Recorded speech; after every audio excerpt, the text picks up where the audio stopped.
kuna wacan daawada meel walba aad joogto waxaad kusoo dhawaataa janaal kale waaya filmis oo hadoona kale kuusoo gudbiya warbixinada ugu dambeeya ee la xiriira arrimaha Bollywoodka. warbixintana maanta waxaan kusoo qaadanaynaa jilayaasha Bollywoodka hadda ka howlgala iyo inta aysan soo gelin film jelista shaqooyinka ka hor ay qaban jireen oo aad la yaabi doonto qaarkood. film jelista ayay u arkeen halka meel ee faqriga loogu gudbi karo mustaqbal fiicanna lagu sameysan karo. aan gudagalno warbixintana maanta ee la xiriirta jilayaasha Bollywoodka inta aysan soo galin Bollywood industry waxa ay qaban jireen.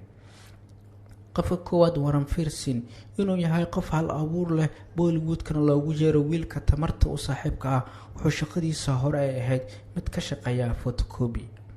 qofka labaad ee warbixintana waa Taapsee Pannu. xidigtana ayaa mustaqbalka fiican hadda waxay ku leedahay Bollywoodka waana mid la baadagoobayo waxna shaqadeeda hore ahayd kobciyaha barnaamijka internetka ee loo yaqaan online app developer.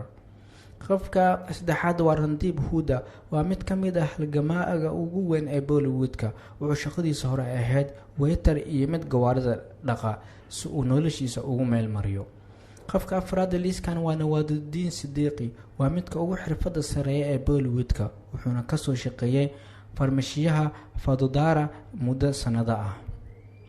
qofka shanaad liiskan waa Shah Rukh Khan wuxuu safarkiisa ka soo bilaabay sida qof caadi ah laakiin wuxuu noqday mid Bollywoodka hoggaan u noqda inta uusan soo galin film jelista wuxuu Delhi ka ahaa mid ka shaqeeya goobaha xafladaha ama sameeya. qofka lixaad liiskan waa Akshay Kumar waa mid ka soo shaqeeyay Bangkok kana soo noqday waiter markii dambena noqday chief ama qof cunto kariye ah xirfadiisa kalena wuxuu ahaa mid bartay martial artska.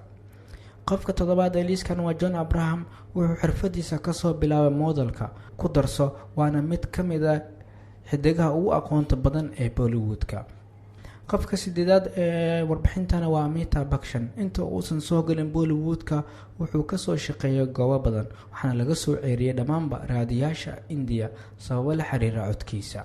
qofka sagaalaad ee warbixintana waa Arshad Warsi wuxuu ahaa qof dukaanka kale ku dhagan u tagi jir inuu wax lagaga iibsado wuxuuna kaloo ka soo shaqeeyay kuwa jilayaasha gadaashooda ka dheela.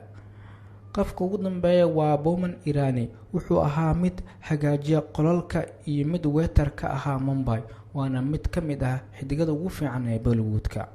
inta ayaan ku soo xireyna muuqaalkeena maanta aan kaga hadlaynay xidigada Bollywoodka hadda ka shaqeeya inta aysan soo galin xirfadda jiliinka waxyaabihii ay qaban jireen. haddii aad ka hesho warbixintan janaalkana aad ku cusub tahay fadlan subscribe inoo dheh asxaabtaana la wadaag waad ku mahadsan tahay soo booqashada leewaayo.